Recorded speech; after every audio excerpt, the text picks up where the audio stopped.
What's good, y'all? What's good? It's your girl, Brittany J, Toxic Positivity. So, man, I have been getting so many downloads, and they're all pretty much saying the same thing over and over and over and over and over again. And then I'm getting confirmations like everywhere.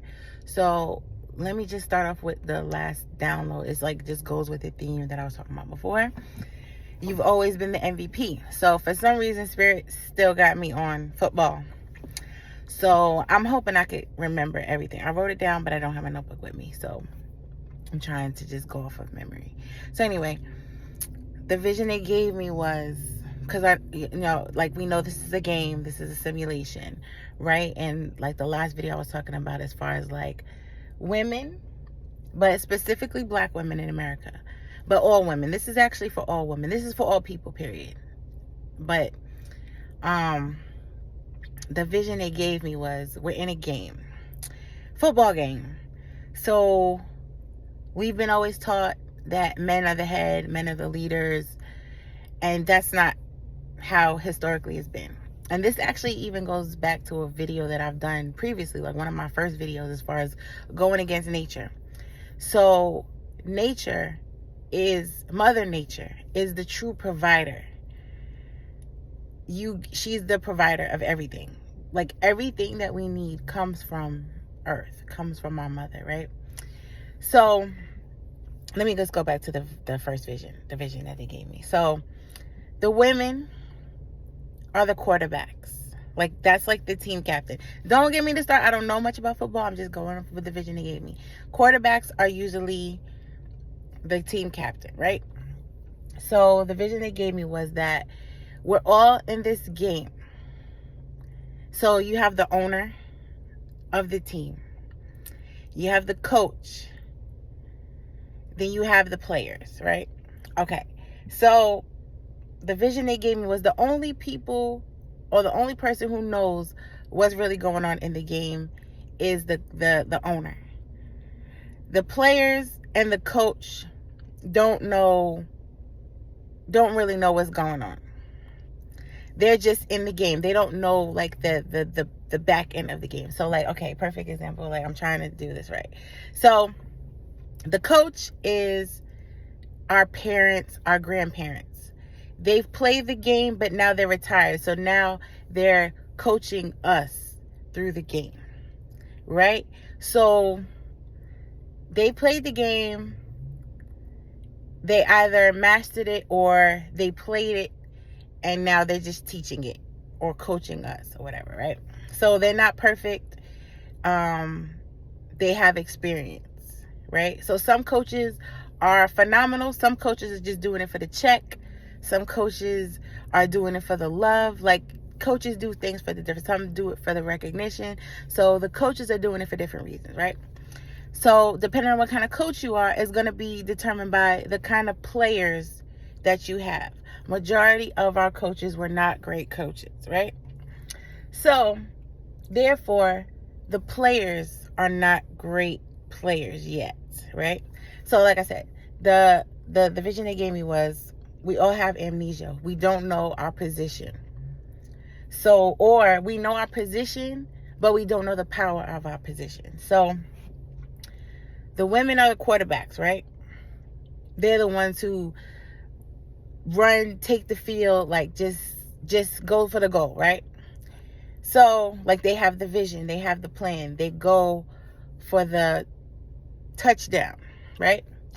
So the men and everybody involved, like family, friends, they're on the field as well. Like I don't know all the positions of the football, So anyway, you have the quarterback, right?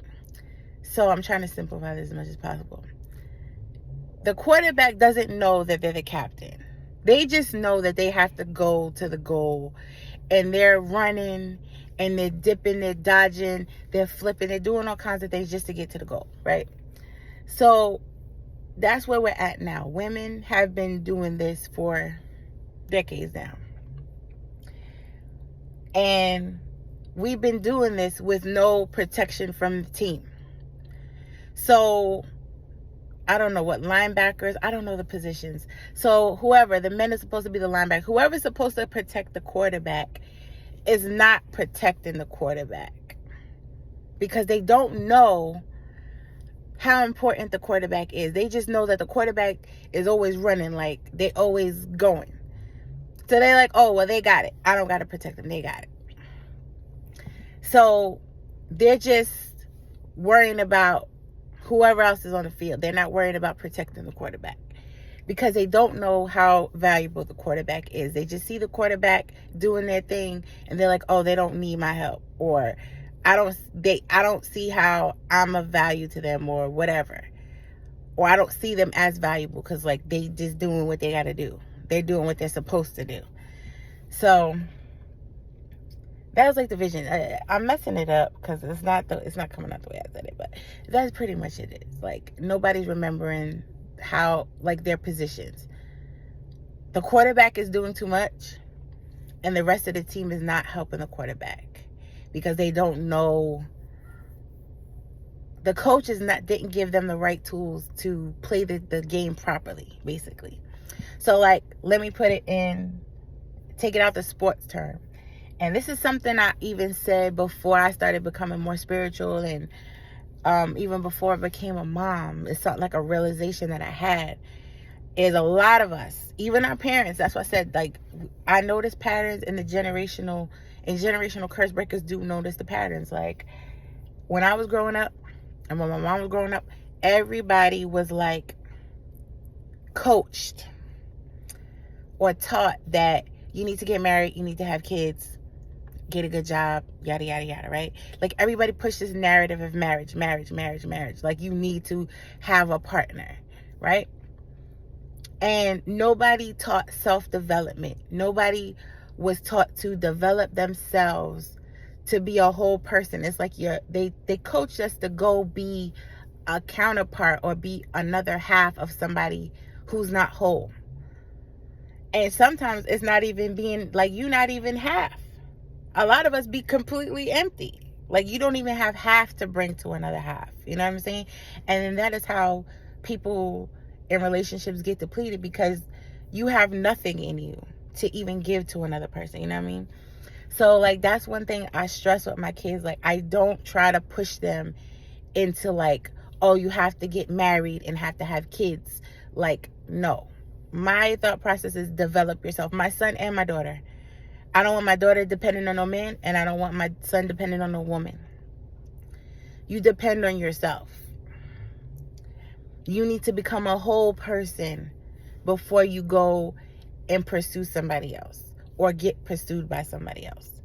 Like, that's the narrative that has to start changing. This is what we need to start teaching our children, because like I said, that's how we all got stuck. Like we got coached into, oh, you need to have a man take care of you, or you need to have a woman to take care of you. Like that's not a good thought process to have.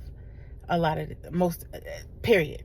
Nobody taught us self-development. So that is, and that's what it goes back to a video I did, like almost like one of my beginning videos, as far as like going against nature. Like, and as I said, I believe I'm going through more ego. I know I definitely went through another ego death. That will be another video.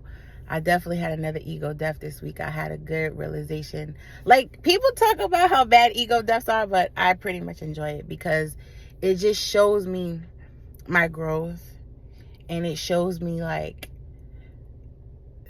that I can change, that I notice things, self-awareness, being aware of your mistakes and fixing them, not repeating them. And that happens so many times these past 2 weeks. It's crazy.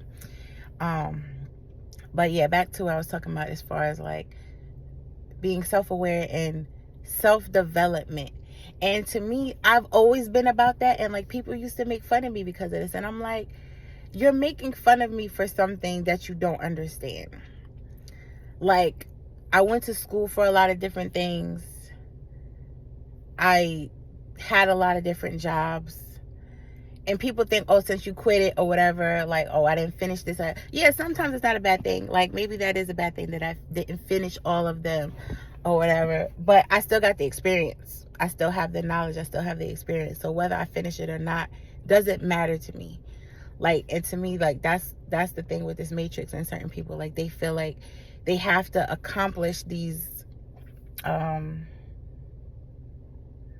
awards or these diplomas and all that stuff doesn't really affect me. Like, if I get what I need to get out of it, and that's how I feel about it. Maybe other people don't feel that way. Maybe they feel like I'm incomplete, I don't complete things, and that's probably true. But I feel like if I get enough of the experience, I'm good with it. I don't have to stick with it forever and be stuck in something. That's just not the way my brain works. So anyway, I've always worked on self-development. Like, I've always tried to acquire as many skills in different things as possible. And, you know, that might just be me. That might not be for other people. But the fact is, like, I was learning what I liked and what I didn't like. I learned what I wanted to do, what I didn't want to do.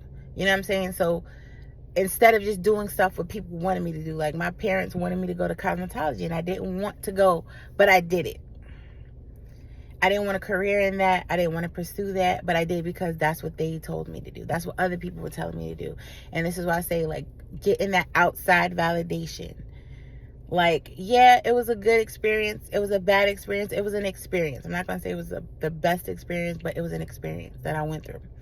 And I'm grateful for it. I'm grateful for all the things that I've been through, because I overcame a lot of things going to that school. And I learned a lot of things, and I met a lot of nice people. But I'm like going off on a tangent. But the point is, we need to promote self-development in the next generation, not to promote getting married and having kids. Become a whole person before you find another whole person. Don't go to another, like, don't rush to get married and have children. That is the narrative that we've been doing for years, and it has to stop. So yeah, that's definitely something I don't promote with my kids. I definitely promote self-development with them. Become a whole person. Become a whole you before you try to find, and not even like try to find, like, if it happens, it happens. Don't make that your goal. Like, we were taught to make that your goal. Go get married, have kids, get a career. The men were, oh, go get a job so you can provide for your family. Da da da da da. And that's not the narrative either. You know what I mean? So that was just a download. I gotta find my notebook so I can get the exact way I wanted. Like, it didn't come out any way that I expected it to, like the way it came to me, but it's okay. It's still a good message. But yeah, so that's the first message for the day. I do have more downloads. They all go together. Hopefully they're not football themed anymore, because I suck at sports theory and whatever, terminology and all that shit. So anyway, I love you guys. Self-development is very important. Try to become a whole self before you try to be with anybody else. All right, peace.